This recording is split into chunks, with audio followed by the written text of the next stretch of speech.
Hello friends, आज मैं आपको बताऊंगा कि लंपी बीमारी से जो ग्रसित हुई जो गाय हैं उसके जो कई बार यदि आपने उसका इलाज भी करा चुके हैं फिर भी आपकी जो गाय है उसके या भैंस है उसके शरीर पर जो घाव बन गए हैं वह ठीक नहीं हो पा रहे हैं। यानी बहुत लंबा समय ले चुके हैं लेकिन आपके पशु के घाव भर ही नहीं रहे हैं। तो इसके लिए आपको क्या करना चाहिए, क्या देना चाहिए, इसके बारे में कुछ ऑइंटमेंट्स वह कुछ इस तरह की टेबलेट और बोलस के बारे में मैं आपको बताऊंगा। आपकी जो गाय है उसके घाव 100% तक आपको भर जाएंगे। यदि आपके यार भर क्यों नहीं रहे इसके बारे में भी आज आपको मैं डिटेल से बताऊंगा, क्योंकि फील्ड के अंदर सबसे ज़्यादा इस तरह की दिक्कत देखने को मिल रही है। बार बार पशुपालक इस तरह के कमेंट्स भी करते हैं और मैसेज भी करते हैं कि सर हमारे पशु के घाव भर क्यों नहीं रहे हैं, हमने बहुत इलाज करवा लिया है, बहुत दवा दे दी है, बहुत ऑइंटमेंट भी दे दी है, फिर भी ये घाव भरने का नाम ही नहीं ले रहे हैं। तो आज बता दिया जाए कि यदि उस विधि से यदि आप करेंगे तो आपके पशुओं के घाव आसानी से भर जाएंगे। बट ये वायरल जो डिजीज़ थी लंपी स्किन डिजीज़ की वजह से आपके पशुओं में घाव बहुत ज़रूर समय ले रहा है। क्यों ले रहा है इसके बारे में बताया जाएगा।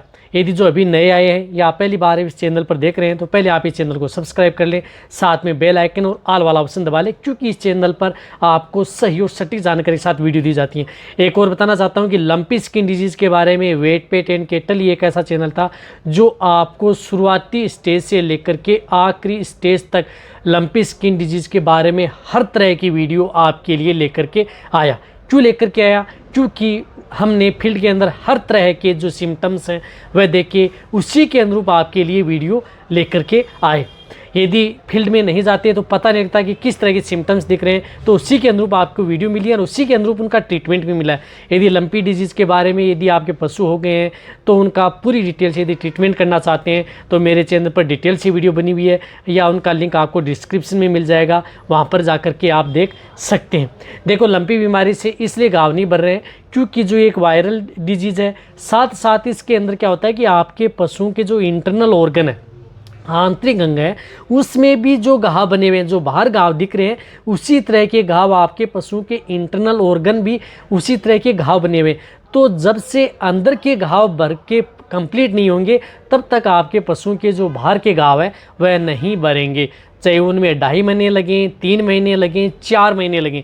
कई पशु तो ऐसे हैं जिनमें 3.5 से 4 महीने हो चुके हैं अब तक, लेकिन अभी भी उन पशुओं के शरीर पर घाव बने हुए हैं, वो ठीक नहीं हो पाए हैं। तो जब तक यदि आपके पशुओं के अंदर के घाव भर के तैयार नहीं होंगे तब तक आपके पशुओं के बाहर के घाव नहीं भरेंगे।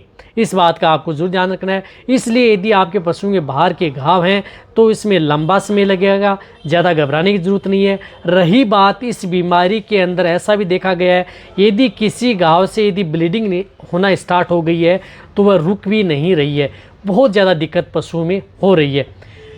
तो सबसे पहले तो मैं आपको बताना चाहता हूँ कि यदि आपके पशुओं में जब घाव हो गए हैं इस बीमारी से तो आपके घर में यदि जो हल्दी है, हल्दी क्या होती है कि एक तो एंटीबायोटिक होती है, साथ ही साथ एंटीसेप्टिक भी होती है, दोनों काम करती है। तो आपके पशुओं में घाव भरने में बहुत ही ज़्यादा मदद करती है। तो आप अपने पशुओं को, जो लार्ज एनिमल्स हैं, बड़े पशु हैं, तो इन्हें आप सिर्फ और सिर्फ 5 ग्राम हल्दी, यानी 5 ग्राम हल्दी आप मिला करके किसी भी जो दाना मिश्रण दे रहे हैं, आपका पशु आसानी से खा रहा है तो उसमें सिर्फ 5 ग्राम हल्दी डेली आप दे सकते हैं। नहीं तो आपके पशु में किसी भी तरह की वो गर्मी करेगी, नहीं आपके पशु में नुकसान करेगी। और रही बात आपके पशु में घाव भरने में भी ज़्यादा मददगार सिद्ध होगी। और रही बात यदि आपके पशु में जो घाव बन गए हैं वहाँ पर ऐसा तो नहीं कि आपकी कंटिन्यूटी आप कितनी मेडिसिन लगाएंगे, तो वहाँ पर आप सरसों का तेल, घी की बजाय कई लोग क्या कर रहे हैं कि घी गर्म करके उसमें हल्दी डाल करके फिर लगा रहे हैं, उसमें इतना रिजल्ट नहीं मिलेगा आपको। सरसों का तेल गर्म करें और उसमें आप हल्दी डाल दें, ठंडा होने के बाद में उसका आप उस पशुओं के शरीर के घाव पर लेप करें। यदि आपके पशुओं में घाव से यदि ब्लीडिंग हो रही है या पस आ रहा है, मवाद आ रहा है, तो आप सूखी हल्दी पाउडर का प्रयोग करें। बहुत से पशु में हमने ऐसा कराया, बहुत अच्छा रिजल्ट पाया।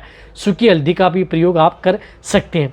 फिर भी कई बार इस तरह की दिक्कत हो जाती है कि कई बार आपके पशुओं में घाव नहीं भर पाते हैं, तो वहाँ पर आपको क्या करना है, जो एक टिंचर आयोडीन होती है, इस आयोडीन से आप उस पशुओं के घाव को अच्छी तरह से साफ करना है।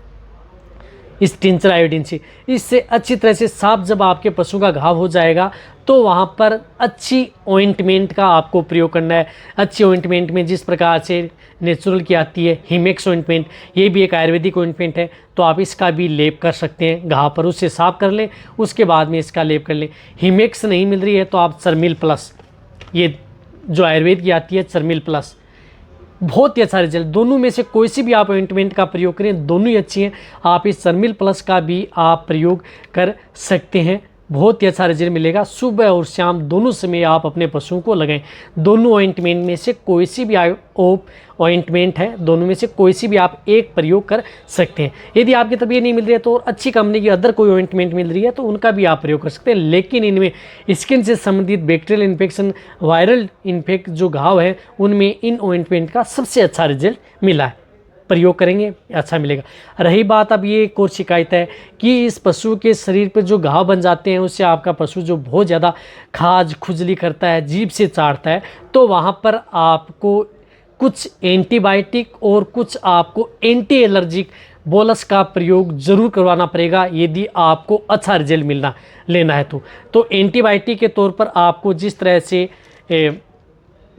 ले सकते हैं आप एंटीबायोटिक, एमोक्सिसिलिन ले सकते हैं, एंटीबायोटिक ले सकते हैं, मोक्सीफ्लोक्सासिन ले सकते हैं। मोक्सीफ्लोक्सासिन एंटीबायोटिक आती हैं, ये भी टेबलेट जो 1.5 ग्राम की आती हैं। इसी तरह से आप जो ऑइंटमेंट जो टेबलेट आती हैं सिपालेक्सिन, जिस प्रकार से आपको बताऊं तो ये सिपालेक्सिन जो टेबलेट है, सिपालेक्सिन जिस प्रकार से लिक्सिन है विरबे की, ये सिपालेक्सिन आती है, ये 1.5 ग्राम की। तो जो बड़े पशु हैं जिनका बॉडी वेट ठीक है तो इन्हें आप 2 बोलस पर डे के हिसाब से दे सकते हैं। मीडियम साइज़ के हैं तो इन्हें आप 1 बोलस, ये 1.5 ग्राम की आती है तो 1 बोलस दे सकते हैं। इससे भी छोटी हैं तो हाफ बोलस सुबह और हाफ बोलस शाम, लगातार 4 दिन कंटिन्यूटी आप अपने पशुओं को ये एंटीबायोटिक बोलस भी दें। बट यदि आप एंटीबायोटिक बोलस यदि उपयोग में ले रहे हैं तो साथ साथ में आपको उसमें एंटी एलर्जिक बोलस भी लेना है। जिस प्रकार से आपको एलर्गो प्लस आती है, ये भी HPL की है, या अदर कंपनी की आती है जिसके अंदर साल्टो, क्लोरफेनेरमाइन, मिलेटो, पायरिडोक्सिन, हाइड्रोक्लोराइड हो, इस साल्ट की जो टेबलेट आती हैं उस टेबलेट का प्रयोग आप कर सकते हैं। वह भी आपको क्या करनी है कि 2 टेबलेट सुबह और 2 टेबलेट आपको शाम को कंटिन्यूटी आपको देनी है।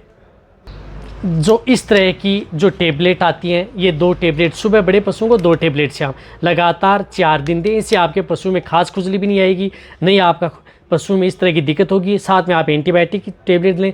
रही बात यदि आप एंटीबायोटिक टेबलेट दिला रहे हैं तो आपका पशु और फिट में न जाए, चढ़ना फिरना बंद न करे, तो इसके लिए जो मैंने वीडियो बताई थी वह दवा दे सकते हैं। जिस प्रकार से कोई अच्छी टेबलेट दे सकते हैं, या आप ब्रोटोन या डोजली फोर्ट में से कोई सी भी एक आप उस पशु को कंटिन्यूटी साथ में स्टार्ट रखें ताकि आपका पशु वो फीड में भी नहीं आए और आपके पशु के घाव भी भर जाएं। बहुत ही आसानी से हमने बहुत से पशुओं के शरीर पर इस तरह के घाव अब भरते हुए देखे हैं, सबसे अच्छा रिजल्ट पाया। इसलिए तो कहता हूँ कि वेट एंड कैटल चैनल है जो फील्ड का प्रॉपर नॉलेज इस चैनल के ऊपर है, और रही बात जो मेडिसिन है उसका प्रॉपर नॉलेज भी इसी चैनल के पास है। यदि आपको पूरी जानकारी आपको ये अच्छी लगी है या वीडियो अच्छी लगी है तो आप जितना हो सकता है पशुपालक है, वेटरनरी असिस्टेंट है, उनके साथ आप शेयर कर दें ताकि उनके पशु में इस तरह की दिक्कत है तो उनका वह समाधान कर सकें। इसी तरह से वीडियो देखते रहें, इसी तरह से आप मेरे को प्यार देते रहें। थैंक्स, धन्यवाद।